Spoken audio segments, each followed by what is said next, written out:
But for now, when Joe Biden selected California Senator Kamala Harris to be his running mate, many viewed his historic pick as a nod to the future of the Democratic Party, one that is younger and, as we've been discussing, more diverse.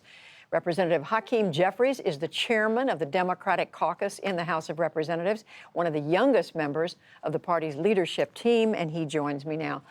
Congressman Jeffries, it's so good to have you back with us. Thank you very much. What is your sense? I think you're joining us from California. Tell us what you're hearing from people you talk to about this convention so far.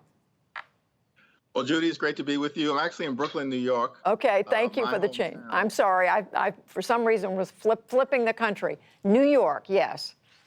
That's okay. But, I'm looking forward to tonight as we talk about where we are and where we need to go to form a more perfect union. We certainly have come a long way in America. We still have a ways to go as it relates to ensuring prosperity and equality in every single zip code. But that is the objective of the Democratic Party. That is in the DNA of Joe Biden and Kamala Harris. And I'm certainly looking forward to her remarks, which will begin to set forth a vision for the future as it relates to a better America. And you think that hasn't been done yet?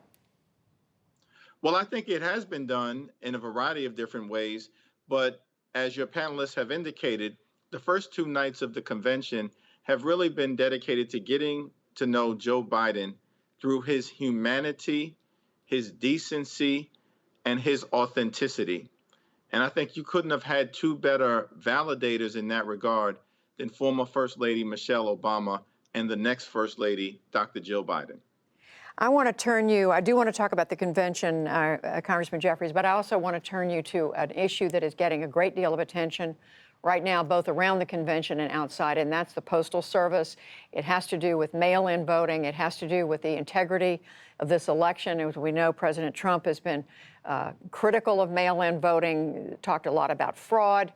In the last day or so, the Postmaster General has said he's not going to allow some of the cutbacks that there were beginning to be in the Postal Service. You've been very involved in this issue in the Congress. You've called for an investigation. Where does it stand right now?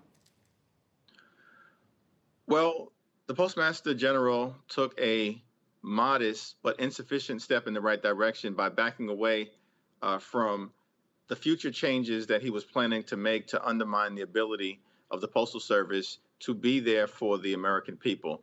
The Post Office is as American as baseball, motherhood, and apple pie. It's one of the few institutions that's actually in the United States Constitution. The first Postmaster General, of course, was Dr. Ben Franklin, one of the framers of the United States Constitution. That's how central it is. And it continues to be so to the American people. And the fact that Donald Trump would endeavor to undermine it solely because he apparently does not want Americans to have the opportunity to vote safely and by mail, because he concludes that if they do so in large numbers, he will lose. That is shameful. Now, the Postmaster has agreed to come before the House of Representatives on Monday to answer questions as it relates to what has happened and how do we reverse the damages that have already been done to the Postal Service. And on Saturday, we will be back in Washington to pass legislation that does reverse the damage that has been done, that is designed to ensure that post office boxes are brought back, that the sorting equipment is brought back, that the administrative changes designed to undermine the delivery of the mail are reversed. And at this point, how confident are you that this is going to get resolved in a way that you and others feel that the balloting process, that the Postal Service itself is functioning in a way that the American people can trust? I'm cautiously optimistic because the American people, Judy, have risen up in such a phenomenal way. Democrats, Republicans, independents, people in urban America, suburban America, and rural America, everyday Americans, veterans, senior citizens, all of whom rely on the Postal Service for things like their Social Security checks or their medicine in the case of veterans and others, or their unemployment insurance checks in the face of a deadly pandemic where more than 55 million Americans have lost employment during the course of the year, in large measure because the presidential response out of this White House has been an unmitigated disaster. That is what has forced, in my view, the Postmaster General to reverse course. We're going to trust but verify and ensure that we can arrive at common ground with my Republican colleagues. And I do expect Republican votes for our legislation this weekend.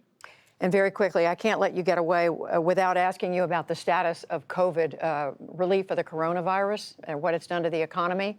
Right now, Congress at a complete stalemate on this issue. People are out there wondering if anything is going to happen. What do you see right now? Well, the urgency of the situation does require action. More than 170,000 Americans have died. More than 100,000 small businesses have permanently closed. More than 5 million Americans have been infected by the coronavirus and counting. And of course, as I indicated, more than 55 million Americans have lost their jobs during the course of this pandemic. It's an extraordinary moment, and it requires an extraordinary congressional intervention. That's what House Democrats have been fighting for. We passed the HEROES Act on May 15th. The Republicans have done nothing for 3 months. That's outrageous. And we are going to continue to try to meet the moment, but we need the Republicans to rise to the occasion. And I'm urging the American people, keep the pressure on until they come to the negotiating table to arrive at something that is comprehensive, transformational, and significant. Representative Hakeem Jeffries joining us, one of the leadership of the Democratic Party in the House of Representatives, joining us tonight from his district in Brooklyn, New York. Congressman, very good to have you with us. Thank you very much. Thank you, Judy. Great to be with you as always. Take care.